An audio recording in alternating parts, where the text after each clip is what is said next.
Whoever are speaking, even after you, they are all women speakers, and there is a huge. Sir ये madam speech है sir, please Sir, 5 minutes I take. आप बैठे ना, मैं नहीं ना, उनको वकील मत चाहिए, मैं हूँ इधर, मैं There हैंडल should करता be हूँ। no आप बैठिए delay. कृपया। Sir, there should be no delay whatsoever in the registration of FIR in all the cases against women. Strict disciplinary actions to be taken against police personnel found wanting in these areas. So, ensure proper supervision to appropriate levels of cases of crime against women for the recording of FIR to the disposal of the case by the competent court. Cases should be thoroughly investigated and charge sheets against the accused persons should be filed within 3 months from the date of occurrence without compromising on the quality of investigation. The health departments of the state government should step up rape crisis centers and specialized sexual assault treatments at appropriate places. The specialized sexual Now you assault... please conclude, madam. Okay. Sir. Okay. 2 minutes, I will conclude. Sir, let me, sir, steps should be also taken for the protection against the crime against children. First, to decrease the vulnerability of children to sexual exploitation. Second, to develop a nationwide capacity to provide a rapid, effective and measured investigative response to the crimes against children. And third, to enhance the capabilities of the state and local law enforcement investigators through programs, investigative assistance and task force operations. So we have to change this all together. And I would like to Okay, quote... thank you. Sir, last line, sir. No, हो गया। Sir Netaji वैसे ही खुश हैं, बोलने पे ही खुश हैं। नहीं। No cross talking, please. Now you have to conclude in half I'm second. concluding, sir. Sir, Robert Forrest said this famous line. He was a poet. Woods are lovely, dark and green. I would like to say it again. Woods are lovely, dark and green. It's deep and green? Okay, thank you. But we have a promise to keep. We all here have a promise to keep. And miles to go before we sleep. And miles to go before we sleep. Thank you, sir. जब इंदिरा जी राज करती थी, तब यशवंतराव जी चौहान ये विषय लेकर के उनके पास गए थे, और तब जाकर के उन्होंने कहा था कि क्यों भाई कांग्रेस को चुनाव नहीं लड़ने का, आपको निर्णय गलत नहीं था, चुनाव का डर था। हमें चुनाव की चिंता नहीं है, देश की चिंता है, इसलिए हमने लड़े। और ये बात निश्चित है, कोई इनकार नहीं कर सकता है कि कोई भी व्यवस्था में कैश कितना, चेक कितना, एक कारोबार डेवलप हो चुका है और एक प्रकार से जीवन का हिस्सा बना है। जब तक आप उसको गहरी चोट नहीं लगाओगे, तब तक स्थिति से बाहर नहीं आओगे। और इसलिए हमने जो फैसले किए हैं, आपने किस प्रकार से देश चलाया, ऐसा लगता है कि कुछ दलों के दिलो दिमाग में चारवाक का मंत्र उनके जिंदगी में बहुत काम आ गया है। उन्होंने चारवाक के ही मंत्र को लेकर के शायद, और तभी जाकर के कोई अंग्रेजी कवि को उल्लेख करते हुए ये भी कह देते बड़े बड़े व्यक्ति कि मरने के बाद क्या है, क्या देखा है। अभी तो चारवाक का तत्व ज्ञान है। मैं उस सदन में जाऊंगा तब इसका उल्लेख बराबर डिटेल में करूंगा। लेकिन चारवाक कहते थे, यावत जीवेत सुखम जीवेत, ऋणम कृत्वा घृतम पिबेत, भस्मीभूतस्य देहस्य पुनरागमनम कुतः। जब तक जियो मौज करो, जियो, जब तक जियो मौज करो। चिंता किस बात की, कर्ज करो और घी पियो। उस जमाने में संस्कार दे लिए घी कहा भाई, भगवत मान, नहीं तो और कुछ पीने का कहते हैं।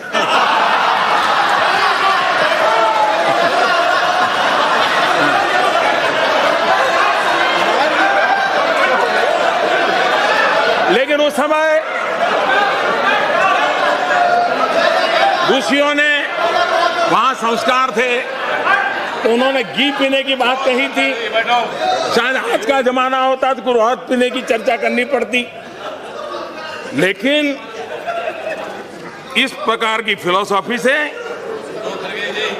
कुछ लोगों को लगता है कि जब अर्थव्यवस्था इतनी अच्छी चल रही थी तो आपने ऐसे समय ऐसा निर्णय क्यों किया। ये बात सही है। आप जानते हैं, अगर आपको कोई बीमारी हो और डॉक्टर कहता है भी ऑपरेशन करना है, ऑपरेशन बहुत जरूरी है, फिर भी वो कहता है पहले भाई शरीर ठीक करना पड़ेगा, डायबिटीज कंट्रोल करना पड़ेगा, डीकना कंट्रोल करना पड़ेगा, 7-8 दिन और मशवरा, फिर बाद में ऑपरेशन करते हैं। जब तक वो स्वस्थ नहीं होता है ऑपरेशन करना नहीं पसंद करता डॉक्टर, कितनी भी गंभीर स्थिति हो। डीमोनेटाइजेशन के लिए यह समय इतना पर्याप्त था कि देश की अर्थव्यवस्था तंदुरुस्त थी। अगर दुर्बल होती हम ये कतई सफलतापूर्वक नहीं कर पाते। ये तब सफल होता है ताकि अर्थव्यवस्था मजबूत थी। और इसी समय दूसरा, इसका समय, ऐसा मत सोचिए कि हड़बड़ी में होता है। इसके लिए मोदी का अध्ययन करना पड़ेगा आपको।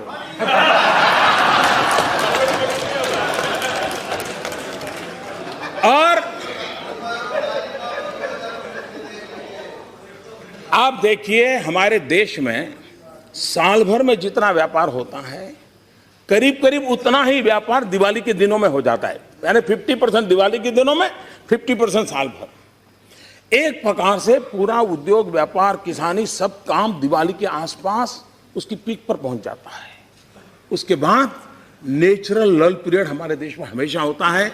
दिवाली के अलावा दुकानदार भी 15-15 दिन बंद रख करके बाहर चले जाते हैं, लोग अपने आप घूमने।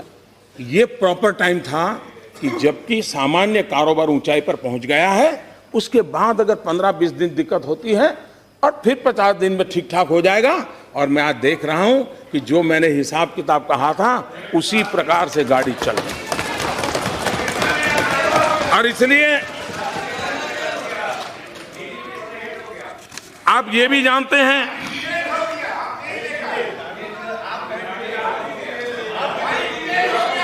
आप ये जानते हैं, एक जमाना था इनकम टैक्स डिपार्टमेंट की मर्जी पर, एक समय था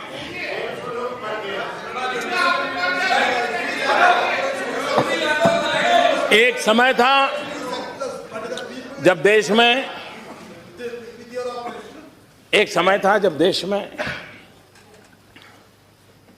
इनकम टैक्स अधिकारी मनमर्जी पड़े वहां जाकर के धमकते थे और बाकी क्या होता था पुराना इतिहास को जो दोहराने की जरूरत नहीं है।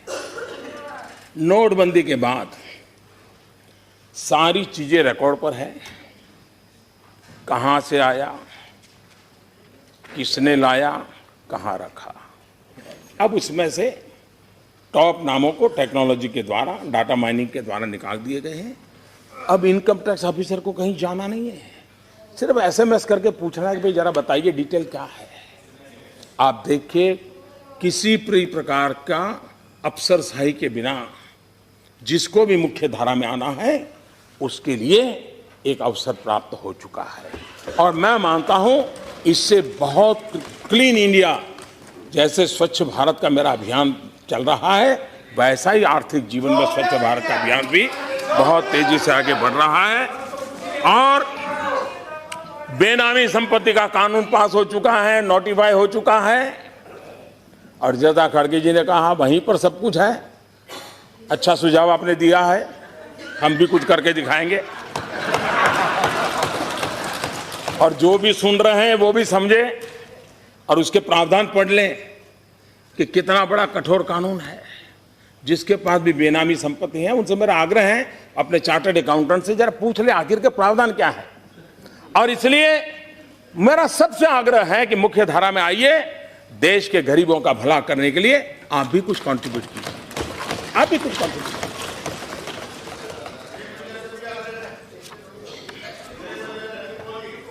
जहां जहां कभी कभी लगता है कि ये निर्णय अचानक हुआ क्या, मैं जरा जानकारी देना चाहता हूं। जिस दिन हमारी सरकार बनी सबसे पहला काम किया कैबिनेट में एसआईटी बनाई। सुप्रीम कोर्ट ने कहा था और लंबे अरसे तक लटका पड़ा था कि विदेश के काले धन के लिए एसआईटी बनाओ, हमने बनाई। सुप्रीम कोर्ट ने कहा था उस प्रकार से बनाई। और सुप्रीम कोर्ट ने क्या कहा था, क्या कहा था? 26 मार्च 2014, since 1947 for 65 years nobody thought of bringing the money straight away in foreign banks to the country.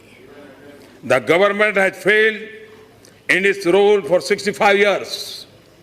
This court feels that you have failed in your duty, and so it gives an order for the appointment of the committee headed by former judges of this court. 3 years have passed, but you have not done anything to implement the order. What have you done? Except for filing one report, you have done nothing. ये 24 मार्च 2014 को supreme court ने उस सरकार को कहा है।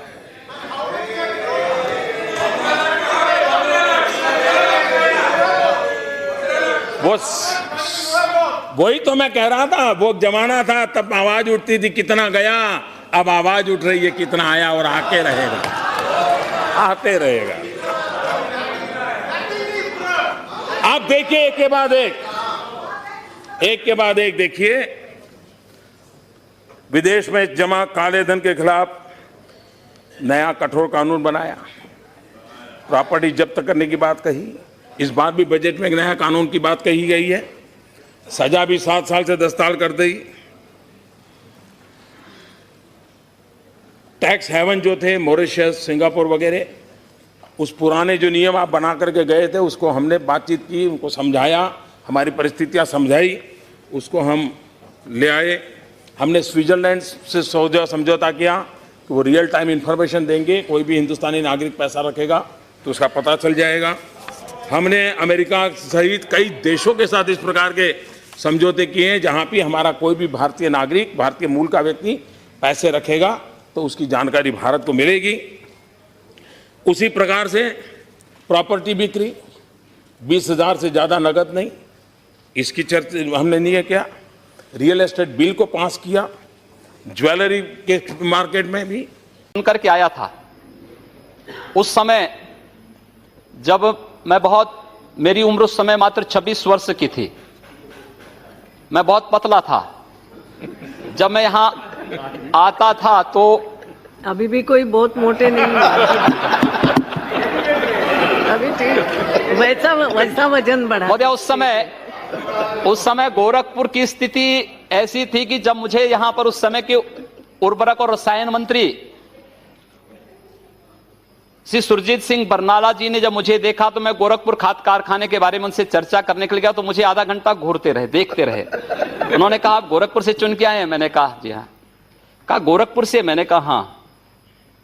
तीसरी बार उन्होंने फिर पूछा, कहा गोरखपुर से ही? मैंने कहा हाँ, गोरखपुर उत्तर प्रदेश से। तो मैंने कहा आप सरदार जी ऐसा क्यों पूछ रहे हैं?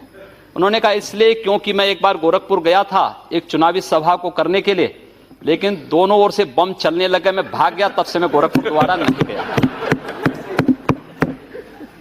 ये छवि थी गोरखपुर की। मुझे बहुत धक्का लगा इस बात को सुनकर के कि हमारे शहर के बारे में, हमारे जिले के बारे में लोग इस प्रकार की बातें करते हैं। मैं गोरखपुर गया, मैंने गोरखपुर के सभी व्यापारिक संगठनों को, सांस्कृतिक और सामाजिक संगठनों को बिठाया। मैंने कहा भी बाहर हमारे बारे में इस प्रकार का संदेश है, हमें सामूहिक रूप से इस लड़ाई को लड़नी है। सरकार कोई भी हो वह चलती रहे, लेकिन इस समाज की समस्या है, हम इसका समाधान यहां मिल बैठ करके करें। और महोदया, मैं विश्वास के साथ कह सकता हूं कि पिछले 15 वर्षों में उत्तर प्रदेश के बारे में आज जो बातें, जो गोरखपुर के बारे में 1998 में मुझे सुनने को मिलती थी, आज उत्तर प्रदेश के बारे में पूरे देश के अंदर उस प्रकार की चर्चाएं होती थी। लेकिन मैं कह सकता हूं कि इन 15 वर्षों में हम लोगों ने गोरखपुर में एक भी व्यापारी को गुंडा टैक्स नहीं देने दिया, एक भी व्यापारी का, किसी भी चिकित्सक का अपहरण नहीं करने दिया, कहीं हमने किसी को अराजकता नहीं फैलाने दी। 5 वर्ष में उत्तर प्रदेश के अंदर 403 दंगे हुए, हमारे पूर्वी उत्तर प्रदेश में एक भी दंगा नहीं हुआ है। और हम फिर कह सकते हैं कि अब उत्तर प्रदेश में भी इस प्रकार की स्थिति हम लोग स्थापित करने में सफल होंगे, कोई संदेह इसमें। नमस्कार दोस्तों, तो ये थे संसद के कुछ मज़ेदार स्पीचेस। वैसे कहने को तो संसद में देश के सारे बड़े से बड़ा फैसला लिया जाता है, लेकिन कभी कभार ऐसा माहौल भी संसद के अंदर बनता है जो किसी कॉमेडी शो से कम नहीं होता। उम्मीद है आप सबको वीडियो पसंद आई होगी। ऐसे ही और वीडियो देखने के लिए सब्सक्राइब करें चैनल को और लाइक करना ना भूलें। जय हिंद, जय भारत।